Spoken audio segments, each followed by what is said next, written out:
Dalam Pancasila itu satu-satunya nilai, mungkin nilai-nilai besar di dunia yang tidak masuk itu liberalisme. Ya. Yang pertama adalah kalau dalam Undang-Undang Dasar kita, kemerdekaan itu pintu gerbang menuju Ya. Kesejahteraan. kesejahteraan. Kita tidak mungkin lepas dari proses politik, dari tindakan politik. Maka kemudian buatlah tindakan politik itu menjadi tindakan kolektif, tindakan bersama, yang hasilnya kita nikmati bersama.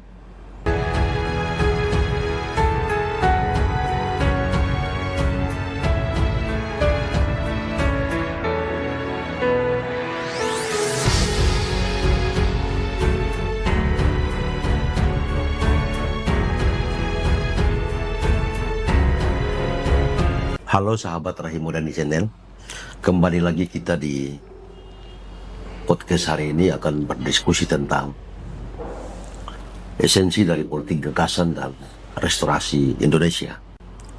Nah, untuk membahas tema ini, di sebelah saya sudah hadir Kakak Jafar Siddiq.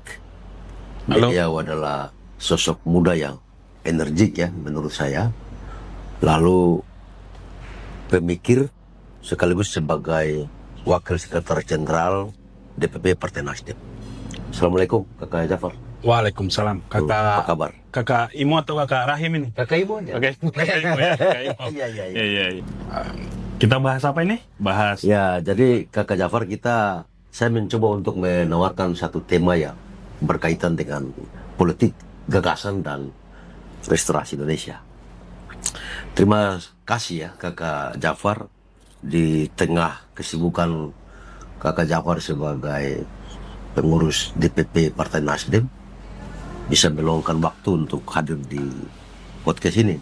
Dan memang ini tempat yang Kakak Jafar pilih ya, tempat yang menurut saya menghadirkan sebuah literasi yang luar biasa ya. Karena itu Kakak Jafar, kita langsung ke tema Hari ini ya? kita ya. Boleh. Jadi belakangan ini Kakak Jafar, publik sering disuguhi atas suatu dinamika politik yang ya boleh dikatakan setahu kita itu ya ada semacam gimmick ya, sentimen dan kadang minim ya. Tapi Nasdem sejak awal itu mendengungkan yang namanya politik gagasan. Sebenarnya apa itu esensi dasar dari politik gagasan ini, dan kenapa Nasdem begitu keras kepala Kak memperjuangkan ya. Nasdem ngotot ya dalam memperjuangkan politik gagasan dan restorasi Indonesia di tengah badai pragmatisme politik kita saat ini Kak. Silakan Kak Jafar. Ya. Baik, ya Kakak Imo, yang pertama ingin saya ini ya memulai itu dari pragmatisme dan idealisme itu kan dua mata uang Ya. yang bersandingan, yang tidak bisa kita negasikan gitu ya, saling negasikan, sehingga oh ya ini kita tidak pakai pragmatisme, atau kalau bahasa ininya sih tidak ada politik transaksional. Ya. Nah, masalahnya ada adigung, tidak ada Ya. makan siang yang gratis. Iya. Iya kan. Saya mau narik jauh ke belakang nih soal politik. Asal muasalnya politik itu selalu bicara gagasan. Dia bicara gagasan tentang publik. Nah, apa hal-hal yang terjadi di publik, apa hal-hal yang akan didorong sebagai sebuah kemajuan, itulah sesungguhnya politik. Ya. Dia menjawab persoalan-persoalan hari ini dan dia merencanakan masa depan. Itu gagasan. Ya. Nah, kelahiran Partai Nasdem itu kan deklarasi tahun 2011 ya, 11. deklarasi 2011. Tapi sebelumnya ada Ormas Nasional Demokrat. Ya. Ormas Nasional Demokrat yang prosesnya kemudian ada, kalau kita ikutin tuh 1 Juni 2010 itu ada Simposium Restorasi Indonesia. Ya. Saya ingat saya ada 4 komisi itu, ada 4 komisi, 1 komisi hukum, komisi politik, komisi ekonomi, dan komisi kebudayaan. Nasdem berkeinginan mengembalikan marwah politik ini. Kenapa? Karena ada, bukan apatis sih, ada kepercayaan publik terhadap proses politik. Ya. Yang kita duga itu disebabkan oleh transaksi-transaksi kepentingan. Nah, sekali lagi, masalahnya apa yang tidak punya kepentingan dalam dunia ini kan? Ya. Nah, jika terjadi apolitis dan depolitisasi, maka apa yang disebut Bertolt Brecht nanti terjadi tuh. Ya. Apa sih hidup manusia ini yang tidak diatur oleh politik? Ya. Ya kan? Harga cabai itu diatur oleh politik. Ya.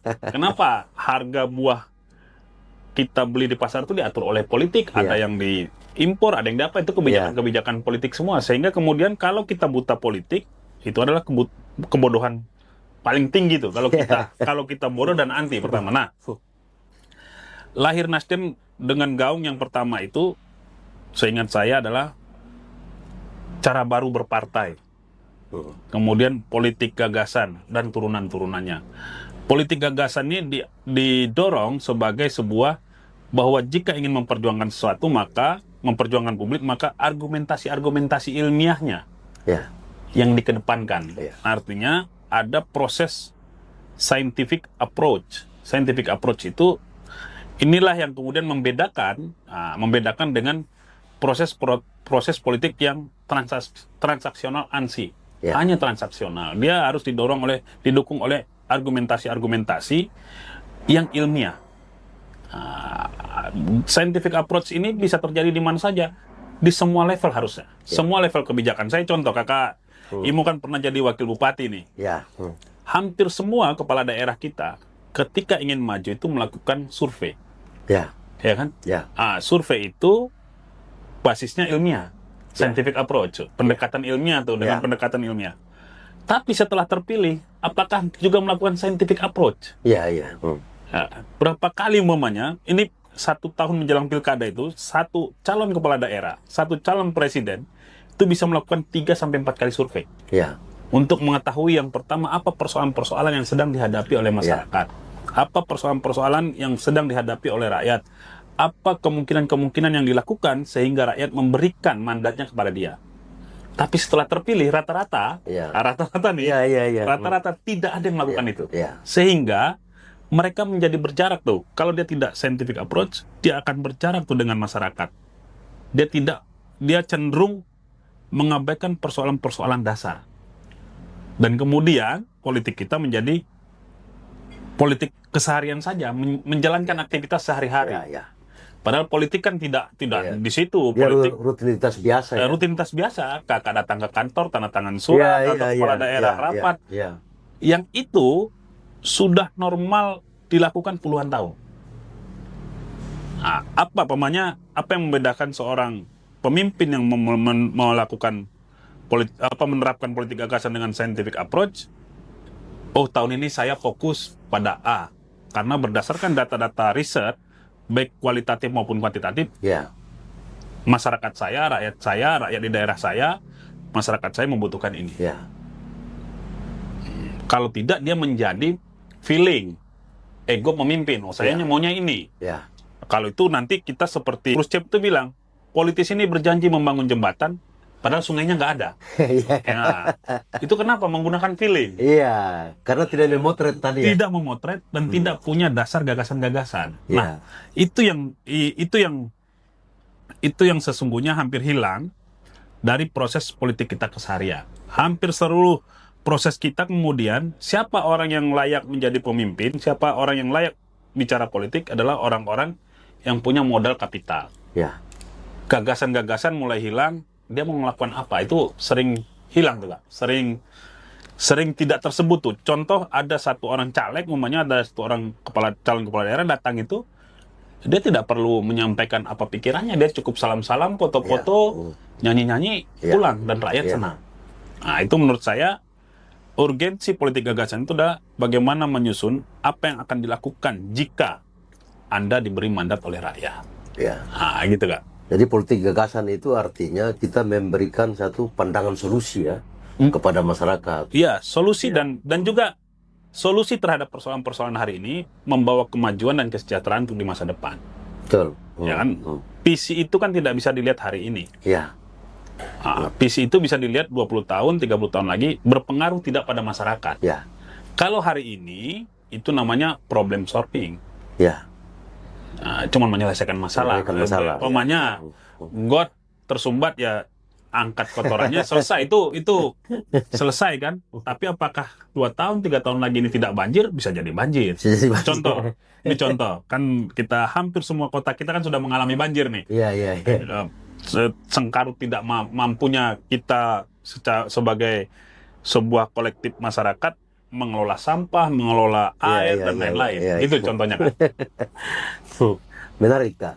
Jadi tapi saya jujur ya, Kak ya, kadang di akar rumput ya, di masyarakat yang paling bawah ini, untuk kita memberikan edukasi kepada mereka ya, agar cara berpikir atau mengalihkan gaya politik pragmatisme ke politik gagasan itu, bagaimana menurut Kakak dalam pendekatan Nasdem? Kalau ini gini, kita mungkin pernah menyalahkan diri sendiri ya, dan pernah menyalahkan rakyat. Kita bilang rakyat ini nggak mau pindah, tapi kadang-kadang rakyat ini juga nggak mendapatkan apa-apa ya. kalau dia tidak ambil hari itu transaksinya. Iya kan? Apa yang dia dapatkan dalam jangka panjang gitu, apa yang dia dapatkan dalam jangka pendek. Ini kan, sehingga kemudian transaksional itu terjadi karena dua-duanya butuh. Ya.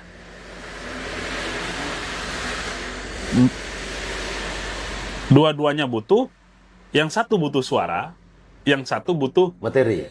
bukan. Yang satu butuh validasi. Kalau saya nggak dapat hari ini, besok saya belum dapat. Ya kan? Belum tentu dapat lagi.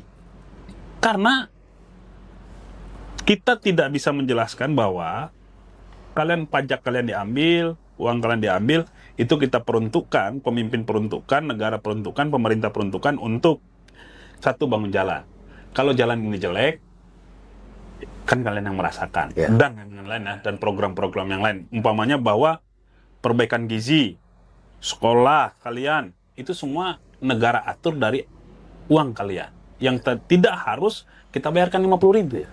Tapi kan itu tidak dirasakan. Ya. Rakyat merasa, saya nggak dapat langsung gitu. Kecuali BLT mungkin ya, bansos gitu. Maka kemudian melawan transaksi, apa yang kita lakukan melawan transaksi ini? Saya sih memenuhi ruang-ruang publik dengan gagasan-gagasan tentang politik publik. Sebagai contoh, mungkin nanti Kakak coba cek di beberapa kota yang Kakak melintas, ada nggak sih ruang publik yang nyaman, yang enak, yang aman, nyaman, enak untuk publik bersua. Kan kita ini sudah jarang juga masyarakat ini saling bersua, kecuali di momentum-momentum penting tidak sehari-hari. Maka kemudian masyarakat kita semakin individualis. Yang dasarnya, yang dasarnya kita ini kan komunal, kolektif nih. Kalau nggak duduk bersama, perasaan tuh nggak enak gitu. Kita tidak bisa melepaskan, di satu sisi adalah kebutuhan masyarakat kita agar mendapatkan sesuatu, dan di sisi yang lain idealisme politik tanpa politik gagasan ini ya. Transaksi itu ya. Iya, politik transaksi. Kalau saya, Kak, melihat kebutuhan masyarakat ini, kenapa mereka minta 50.000, kenapa mereka minta 35.000, mereka 40.000? Karena kita sulit menjelaskan apa yang kita kerjakan untuk mereka.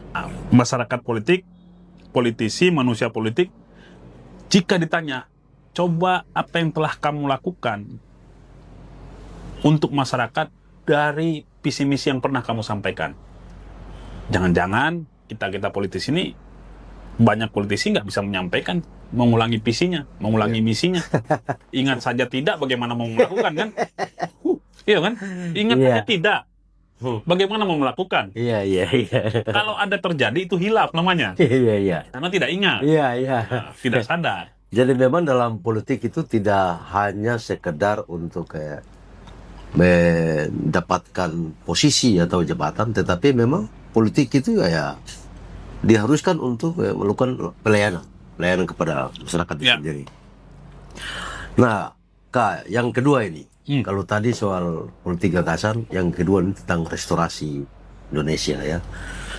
Nah, kalau kita ikuti di satu waktu Kakak Jafar ini pernah bawa materi di, kalau tidak salah itu di Laga Perubahan. Kakak kemudian mengajukan pertanyaan, ya, Ya. pertanyaan kepada peserta laga pada saat itu Oh. tentang apa itu restorasi, ya, pada saat itu banyak sekali pendapat, ya, yang beragam di seluruh peserta itu ke Kakak Jafar sebagai narasumber pada saat itu. Jadi kadang ada kader Nasdem sendiri juga yang tidak paham tentang restorasi itu sendiri. Padahal kan restorasi itu artinya memulihkan, ya, Ya, kemudian mengembalikan, mencerahkan, mencerahkan, memperbaiki. Nah, memperbaiki. menurut Kakak Jafar, pada bagian mana nih dari Indonesia saat ini yang paling terurang, yang butuh direstorasikan oleh kita? Ya, saya kasih pertanyaan balik, Kak. Ya. Menurut Kakak, sila mana di Pancasila yang sudah kita laksanakan Ya. sepenuh hati? Ya, Dalam Pancasila itu satu-satunya nilai, mungkin nilai-nilai besar di dunia yang tidak masuk itu liberalisme. ya, Ya, kita bisa berdebat lah soal itu dengan yang Ya. lain pun. Kenapa? Para pendiri bangsa ini tidak ada yang pro imperialisme waktu itu, pro kolonialisme. Yang masaknya liberalisme. Iya kan? Nggak ada. Mereka semua mau ingin merdeka, artinya mereka membawa semangat pembebasan tuh. ya, Semangat pembebasan itu ya egaliter, ya liberty gitu kan, ya, persaudaraan. ya, Dia bawa itu semangat itu dalam Pancasila. Nah, kalau kita ingin mengembalikan apa, umpamanya, kalau kata pertamanya adalah mengembalikan semangat para pendiri bangsa ini, semangat para pendiri Indonesia dalam proses kita bernegara. Kita ingin mengembalikan tuh. Mereka tuh, kalau kakak lihat keteladanannya, bahkan seorang Agus Salim itu ya. lama tidak punya rumah sampai disumbangkan orang lain baru dia punya Agus rumah. Salim, ya. Agus Salim. Penulis naskah Undang-Undang 45, ya. Ikutan Ya. dia orang yang sejak Serikat Islam sudah bersama Cokro Ya, melakukan perlawanan terhadap kolonialisme. Atau mampanya memimpikan punya sepatu beli sampai meninggal tidak punya gitu. Jadi mereka itu baru keteladanan kesederhanaan, ya. Semangat apa yang mereka bawa? Semangat yang pertama adalah, kalau dalam Undang-Undang Dasar kita, kemerdekaan itu pintu gerbang menuju ya. Kesejahteraan. kesejahteraan. Nah, satu kata kesejahteraan ini kan menurunkan banyak sekali aspek yang harus kita kerjakan. Mengembalikan semangat mensejahterakan ini saja, mungkin kita butuh waktu, butuh tenaga, butuh pikiran yang sangat banyak sekali di semua level. Ya, Kenapa? Ada 270 atau 280 juta rakyat Indonesia hari ini.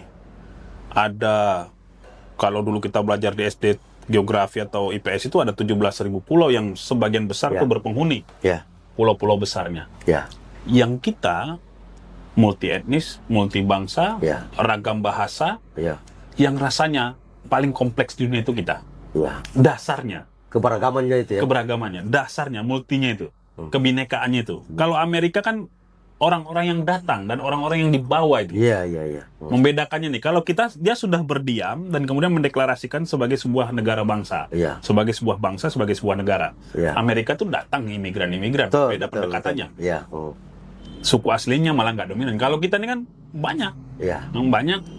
Bayangkan bagaimana kita akan bersikap adil, bagaimana kita beradab, bagaimana kemanusiaan kita terhadap seluruh itu. iya. Itu semangat-semangat itu kan tertuang dalam risalah BPUPKI, dalam Undang-Undang Dasar, dalam pidato-pidato para pendiri bangsa, dalam semangat mereka keseharian. Perbedaan-perbedaan pikiran tidak membuat mereka berbeda tentang Indonesia. Nah, itu kita ingin mengembalikan semangat itu, semangat yang tertuang dalam konstitusi itu, mencerdaskan kehidupan bangsa, memajukan kesejahteraan umum. Itu mengembalikan itu, semangat itu. Restorasi diharapkan, diniatkan, dikerjakan oleh seluruh aspek partai bisa mencapai itu. Berarti soal ini ya, soal moralitas, mentalitas, ya, perilaku, dan seterusnya, ya. Ada. Seperti apa? Kalau moral kan sesuatu yang berhubungan sangat individu. Ya, Ada moral kolektif, tapi ada moral, dan dan itu dilaksanakan oleh individu-individu untuk tidak mengganggu individu lain. Kalau saya menyebutnya malah lebih jauh ya proyek kebangsaan kita. Ya.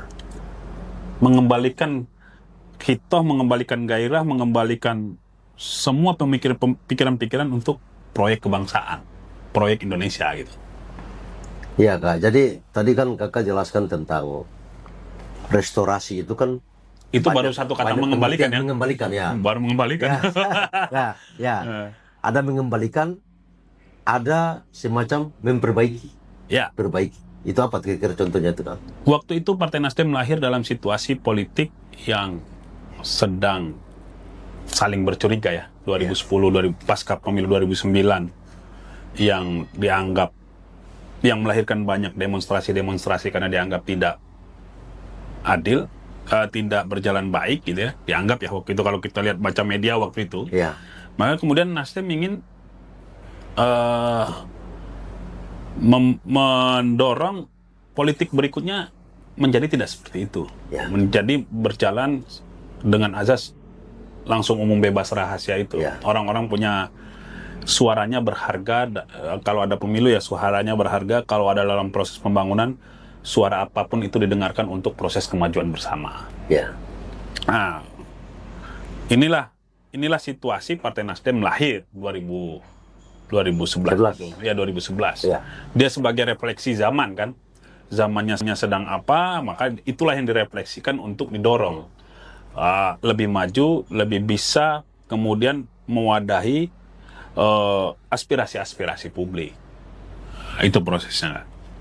Ya, Kak, jadi menarik ya tadi yang Kakak Jafar mencoba untuk menerjemahkan ya tentang makna dari restorasi itu mengembalikan salah satunya adalah soal bagaimana dia founding father kita, para pendahulu kita itu mereka kemudian hidup bersama, mengakui adanya keberagaman ya, pluralisme itu, bahkan nilai-nilai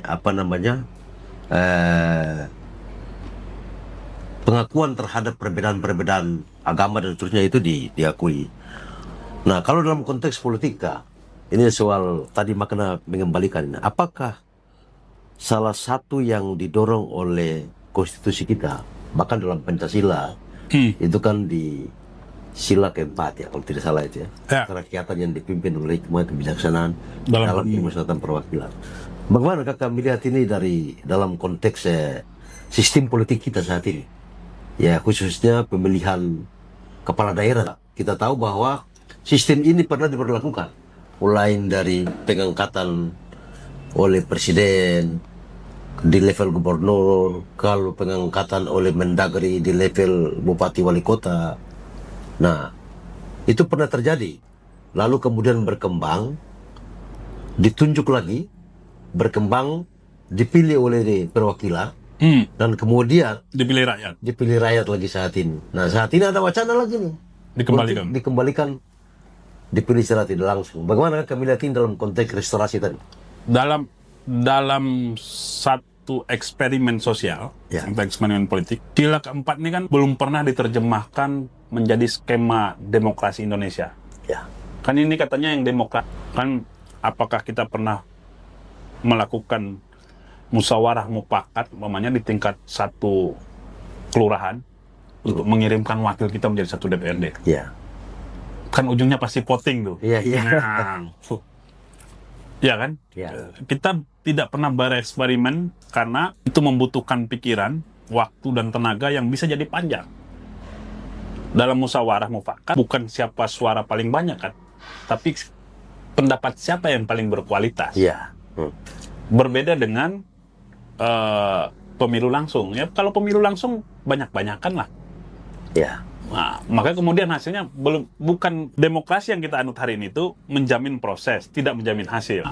Menjamin proses bahwa semua orang punya hak yang sama, demokrasi yang sekarang kita jalankan ya, punya hak yang sama untuk maju.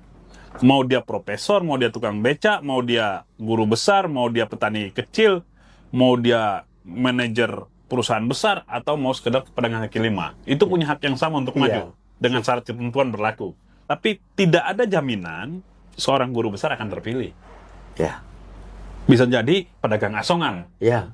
Karena dia bagi-bagi dagangan atau sudah mengenal semua orang di lorong-lorong. Iya, Ya, yang sementara guru besar ini menulis di jurnal saja. Iya, iya. Dia tidak menjamin tuh, dia tidak menjamin yang terbaik kualitasnya Iya, terpilih. iya, Tidak. iya. Iya. Bisa jadi seorang pengangguran yang terpilih. Iya, Itu iya. demokrasi yang kita jalani. Iya, iya. Nah, eksperimen tentang sila keempat itu niatnya itu kualitas yang menuntun. Ya. Nah, itu belum pernah secara langsung, secara skema rapi, secara tertib kita lakukan. Belum pernah. Eksperimen-eksperimen ini di tengah situasi, kakak bayangkan 280 juta atau 270 juta penduduk kita, bagaimana bermusyawarah memilih skemanya, memilih, contoh saja Halmahera Selatan, bagaimana memilih 45 anggota DPR dengan skema musyawarah. Kalau skema pemilihan langsung kan gampang, cetak suara, Ya. kasih ruang kampanye, coblos, selesai. Iya, iya, Nah, iya. ini yang belum ketemu nih, belum Iya. pernah kita rumuskan. Kenapa?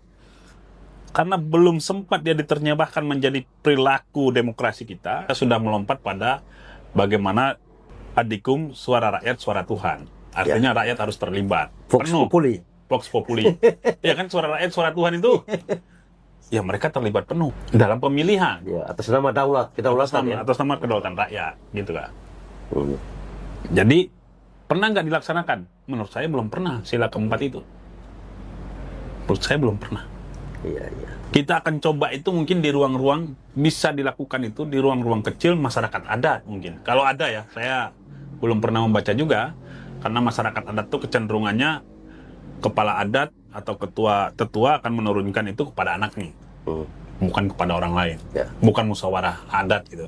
Nah, itu yang belum saya baca, pernah skemanya ada di Indonesia tentang bagaimana musyawarah mufakat itu menjadi sesuatu panduan rujukan kita berdemokrasi, itu belum. Mungkin karena kita belum bereksperimen atau belum menggali bagaimana skema itu, demokrasi itu memang melahirkan kualitas yang lebih baik. Ya Kak, apakah salah satu implementasi dari sila keempat itu sudah pernah diterapkan melalui lembaga perwakilan yang namanya DPRD? DPRD kita untuk dipilih, memimpin. tapi Dalam DPRD konteks pemimpin eksekutif nih. Tapi DPRD kita kan tidak musyawarah mufakat, milihnya voting. Ya voting juga ya. Ya, kan dicoblos, vote Ya, ya. benar, benar.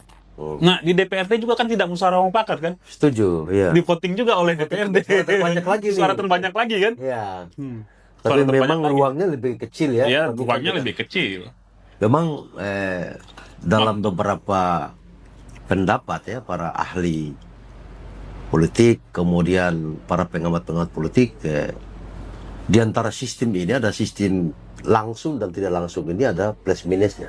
Ya, Manfaat dan mudaratnya pasti kan dia ada. sila keempat itu keterwakilan kan, perwakilan.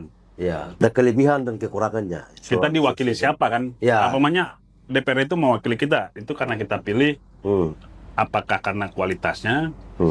Kalau kita mengamini demokrasi, sekali lagi dia menjamin proses, tidak menjamin hasil. Jadi boleh saja hasilnya berbeda dengan yang diharapkan. Contoh ya, kalau di Amerika kan, kalau secara nasional harusnya yang terpilih bukan Trump, tapi ya Trump gitu. Iya. Itu kan suara rakyatnya Trump gitu. Ya, Kak Jafar, kita balik ke soal politik gagasan maupun boleh katakan bahwa ini konsep ya, konsep tentang restorasi Indonesia yang didorong oleh Partai Nasdem. Nah, Partai Nasdem sebagai sebuah partai politik yang tentu memiliki struktur, mulai dari tingkat pusat sampai ke tingkat ranting ya, bahkan anak ranting di level desa. Nah, dalam rangka untuk mengimplementasikan gagasan, politik gagasan tadi maupun restorasi Indonesia, tentu partai ini dia akan menciptakan sebuah momentum yang bisa melakukan kaderisasi terhadap anggotanya. Karena itu saya tertarik Kakak Jafar ya sebagai wakil sekjen. Ada satu program dari yang dilakukan oleh DPP, ini sangat luar biasa. Ada laga perubahan. Nah, laga perubahan ini adalah, saya sering katakan bahwa ini sebetulnya partai ini menyekolahkan kadernya untuk mengisi otak daripada kader-kader ini agar mereka memahami tentang arti dari politik gagasan itu maupun restorasi Indonesia, dalam khususnya mereka yang memiliki jabatan-jabatan politik di level DPRD, bahkan di level eksekutif, di level provinsi, gubernur, misalnya bupati, wali kota. Bagaimana menurut kakak tentang program Laga Perubahan ini? Kalau saya, Kak, ada dua cara melakukan salah satu tugas partai politik itu melakukan pendidikan politik. Ya, Itu tidak hanya terhadap kadernya, tapi terhadap umum. ya, Ya. Kalau istilah kader dalam era sekarang mungkin kita terdengar atau terkesan old school. ya, Kan kenapa? Karena bicara kader itu bicara anggota yang mengalami fase ideologisasi. Sekarang, apakah kita menjadi kader yang ideologis? Apakah kita adalah orang anggota partai yang ideologis? Atau tidak? Itu soal itu. Yang pertama, itu nanti kita refleksi jawab masing-masing. ya, Maka kemudian, pakem pertama itu ada partai kader. ya, Pakem kedua ada partai massa. Ya. Nasdem ingin memadukan keduanya. ya, Partai kader.